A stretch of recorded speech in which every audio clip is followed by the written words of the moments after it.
اعوذ باللہ من الشیطان الرجیم بسم اللہ الرحمن الرحیم صلو علی الحبیب اللہم صلی علی سیدنا و مولانا محمد وبارک وسلم وصلی علیہ۔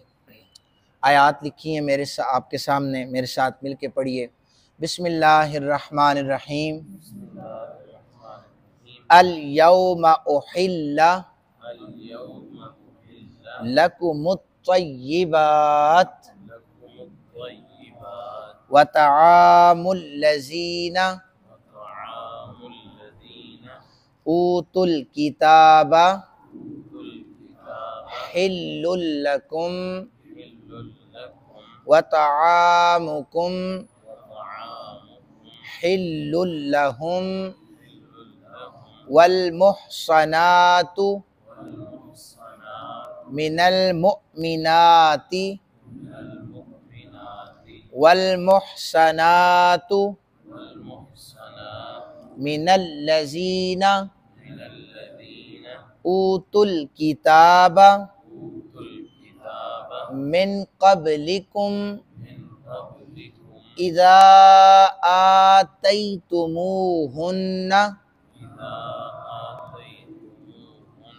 اجورہن محسنین غیر مصافحین ولا متخذی اخدان ومن یکفر بالایمان فقد حبط عملہ وہو فی الآخرۃ من الخاسرین۔ صدق اللہ العظیم۔ ترجمہ سماعت فرمائیے۔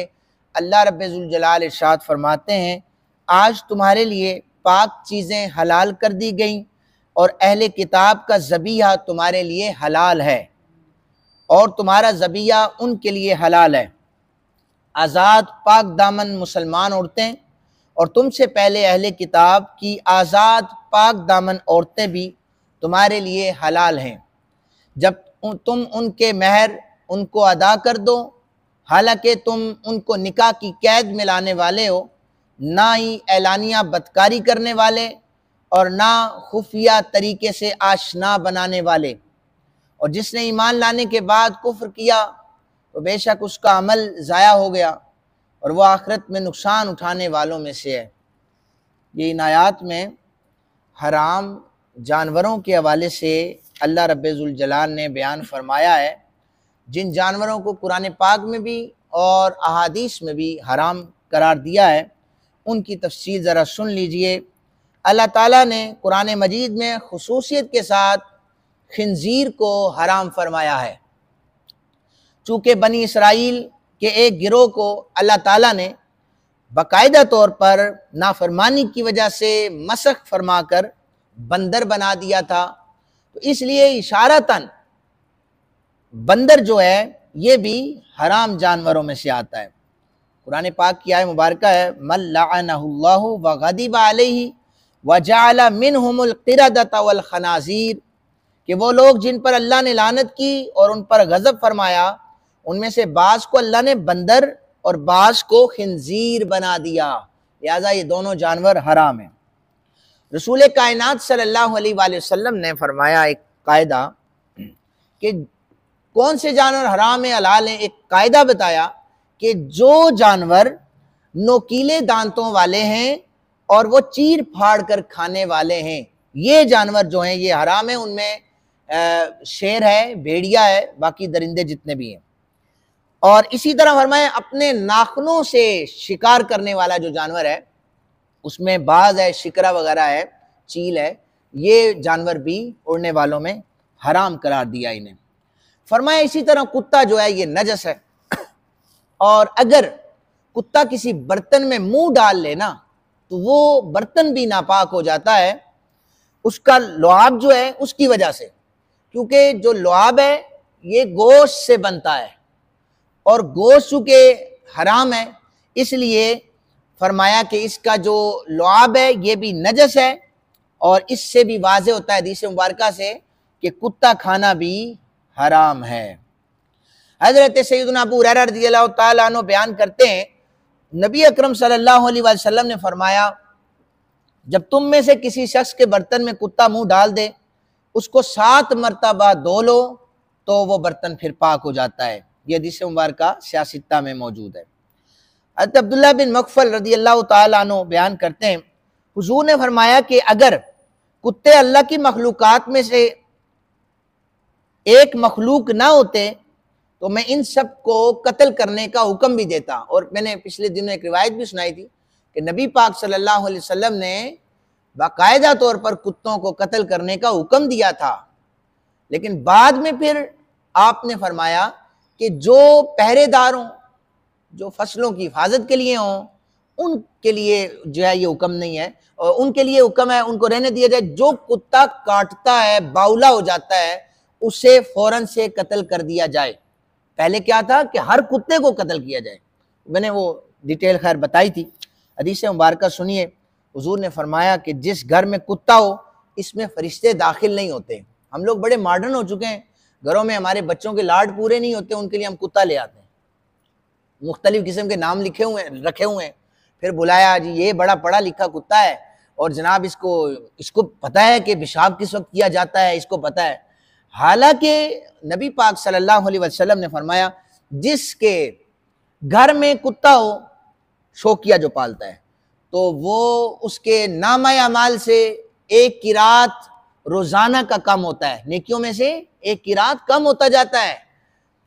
آگے ہمارے پلے کچھ آئی نہیں ہے، کتا رکھ کے جناب روزانہ کی نیکیاں جو ضائع کیے جائیں۔ اللہ تعالیٰ ہمیں اس سے بچنے کی توفیق عطا فرمائے۔ حدیث مبارکہ سنیے، بڑی خوبصورت حدیث مبارکہ ہے، امام مسلم اس حدیث مبارکہ کو لے کے آئے۔ ام المومنین حضرت میمونہ رضی اللہ تعالی عنہا بیان فرماتی ہیں، ایک دن صبح کے وقت رسول کائنات صلی اللہ علیہ وسلم پریشان بیٹھے ہوئے تھے، تو وہ کہتی ہے میں نے عرض کی کہ کملی والے آقا کریم صلی اللہ علیہ وسلم میں صبح سے دیکھ رہی ہوں آپ پریشان لگ رہے ہیں۔ تو حضور نے فرمایا اصل میں میمونہ بات یہ ہے کہ مجھ سے جبریل نے وعدہ کیا تھا کہ آج ملاقات کرنی ہے، تو ابھی تک جبریل ملاقات کے لیے آیا نہیں ہے، اس لیے میں پریشان بیٹھا ہوں کہ جبریل تو جو وعدہ کرتا ہے وہ پورا کرتا ہے، آج جبریل ملنے کے لیے آیا نہیں ہے، سارا دن ہو گیا میں اس کا انتظار کر رہا ہوں، اور کیفیت یہ ہے کہ میں پریشان بیٹھا ہوا ہوں۔ تھوڑی دیر گزری، نبی اکرم صلی اللہ علیہ وسلم کی نگاہ پڑی تو قریب ہی گھر میں کونے میں ایک جگہ پر چھوٹا سا کتے کا بچہ جو ہے وہ موجود تھا۔ نبی اکرم صلی اللہ علیہ وسلم نے اسے نکال کر باہر کیا اور اس جگہ کو دھویا۔ جیسے ہی حضور نے یہ عمل کیا تو حضرت جبریل امی اللہ کا سلام لے کر حضور کی بارگاہ میں حاضر ہو گئے۔ آپ نے ان سے کہا تم نے گزشتہ رات مجھ سے ملاقات کا وعدہ کیا تھا اور تم وعدہ خلافی بھی نہیں کرتے۔ حضرت جبریل عرض کرنے لگے یا رسول اللہ صلی اللہ علیہ وسلم جس گھر میں کتا ہو ہم اس گھر میں داخل نہیں ہوتے۔ یہ حضور تعلیم دے رہے ہیں۔ پھر اس دن سے نبی پاک صلی اللہ علیہ وسلم نے جو پہلے میں نے حدیث پڑھی تھی کہ قتل کرنے کا حکم دیا تھا۔ اسی طرح یاد رکھیں کتے کے حوالے سے، گوشت کے حوالے سے کھانے پینے کا عبارت النص میں کسی جگہ پر موجود نہیں ہے۔ عبارت النص سے مراد یہ ہے قرآن کی کسی آیت میں موجود نہیں ہے، لیکن دلالت النص یعنی فرامین رسول پاک صلی اللہ علیہ وسلم سے، دلالت النص سے یہ ثابت ہے کہ کتا جو ہے یہ کھانا حرام ہے اور اس کا جوٹھا جو ہے وہ نجس ہے۔ حضرت علی کرم اللہ وجہ الکریم بیان کرتے ہیں جنگ خیبر کے دن عورتوں سے متع کرنے کو اور پالتو گدھوں کے کھانے کو حرام قرار دیا گیا۔ یہ حدیث مبارکہ کے راوی ہیں حضرت جابر، حضرت مقدام بن معدی کرب رضی اللہ تعالیٰ عنہ مجمعین۔ صحیح بخاری میں بھی ہے، صحیح مسلم میں بھی ہے، متع بھی حرام ہے اور گدھا کھانا بھی حرام ہے، یہ غزوہ خیبر میں انہیں حرام قرار دیا گیا۔ ام المومنین حضرت عائشہ صدیقہ رضی اللہ تعالیٰ عنہ بیان کرتی ہیں نبی پاک صلی اللہ علیہ وسلم نے فرمایا 5 جانور فاسق ہیں جن کو حرم پاک میں بھی قتل کرنا جائز ہے۔ حرم پاک میں ویسے شکار نہیں کر سکتے، وہ مکھی آ جائے، مچھر آ جائے اسے بھی نہیں مار سکتے، لیکن یہ 5 جو جانور ہیں انہیں قتل کرنا جائز ہے۔ چوہا اگر حرم پاک میں آ جائے مار سکتے ہیں، بچھو آ جائے، چیل آ جائے، کوا آ جائے اور باولا کتا آ جائے تو ان پانچوں جانوروں کو حرم پاک میں مارنا جائز ہے۔ بچھو کی جگہ محدثین نے کہا ہے کہ اگر سانپ بھی آ جائے، یہ نقصان پہنچانے والے جانوروں میں سے ہے، اسے بھی قتل کرنا جائز ہے۔ یہ حدیث مبارکہ بھی کوئی نوٹ کرتا ہے کر لے، صحیح بخاری، صحیح مسلم، سنن نسائی، سنن نبی داؤد، سنن ترمذی، سنن ابن ماجہ، مسند احمد، یہ ساتوں کتابوں میں حدیث پاک موجود ہے۔ ابن عمر رضی اللہ تعالیٰ عنہ بیان کرتے ہیں کہ کوا کون شخص کھائے گا، حالانکہ رسول پاک صلی اللہ علیہ وسلم نے اسے فاسق کہا ہے۔ ایک دن حضرت ابن مسعود خطبہ دے رہے تھے، اسی اثناء میں مسجد میں دیوار میں ایک سانپ گزر رہا تھا۔ ابن مسعود نے اپنا خطبہ چھوڑ دیا اور اس کو لاٹھی سے مار کر قتل کر دیا۔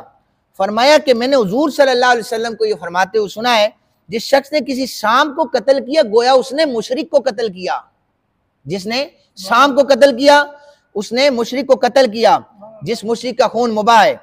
حضرت ام المومنین رضی اللہ تعالی عنہ فرماتی ہیں نبی پاک صلی اللہ علیہ وسلم نے فرمایا یہ چھپکلی جو ہے یہ فاسق ہے اور اسے قتل کر دینا چاہیے، اسے بھی قتل کر دینا چاہیے۔ پھر فرمایا اہل کتاب کا طعام تمہارے لیے حلال ہے، تمہارا طعام ان کے لیے حلال ہے۔ طعام سے مراد ہے ان کا ذبیحہ ہے، اور ویسے بھی قربانی کے دن قریب ہیں، اس میں یہ ہوتا ہے کہ گلی محلہ میں یہ اہل کتاب جو ہیں، عیسائی کرسچن جو ہیں، یہ بھی پھر رہے ہوتے ہیں ذبح کرنے۔ پہلے تو آپ احتیاط کریں، چونکہ آج کا جو کرسچن ہے جو نبی پاک صلی اللہ علیہ وسلم کے دور مبارک میں یعنی آپ کی شریعت پر عمل نہیں کرتا، اس کے ساتھ تو یہ ذبیحہ اس کا کھانا حرام ہے، چونکہ اس کا عقیدہ ہے حضرت عیسیٰ اللہ کے بیٹے ہیں، تو وہ تو ذبح کے وقت اللہ کا نام لیتا ہی نہیں ہے، وہ باقاعدہ طور پر یہ پڑھتا ہے کہ عیسیٰ جو ہیں وہ خدا کے بیٹے ہیں۔ بہرحال اہل کتاب کا جن کا ذبیحہ کھانا حلال ہے، اگر کوئی اہل کتاب آپ کے سامنے اللہ کا نام لے کر ذبح کرتا ہے تو اس کا کھانا ذبیحہ حلال ہے، یہ حدیث مبارکہ میں موجود ہے، لیکن میں نے ساتھ تخصیص کر دیا آج کے دور میں اس سے بچا جائے۔ اسی طرح اہل کتاب کی عورتوں سے مسلمان نکاح کر سکتا ہے، لیکن مسلمانوں کی جو پاک دامن عورتیں ہیں ان سے اہل کتاب نکاح نہیں کر سکتے۔ ہم میں سے کوئی بھی اگر اہل کتاب سے نکاح کرنا چاہے تو وہ کر سکتا ہے، لیکن مسلمانوں کی عورتوں کا نکاح ان سے جائز نہیں ہے، اس لیے کہ الرجال قوامون علی النساء، مرد عورت پر حاکم ہوتا ہے۔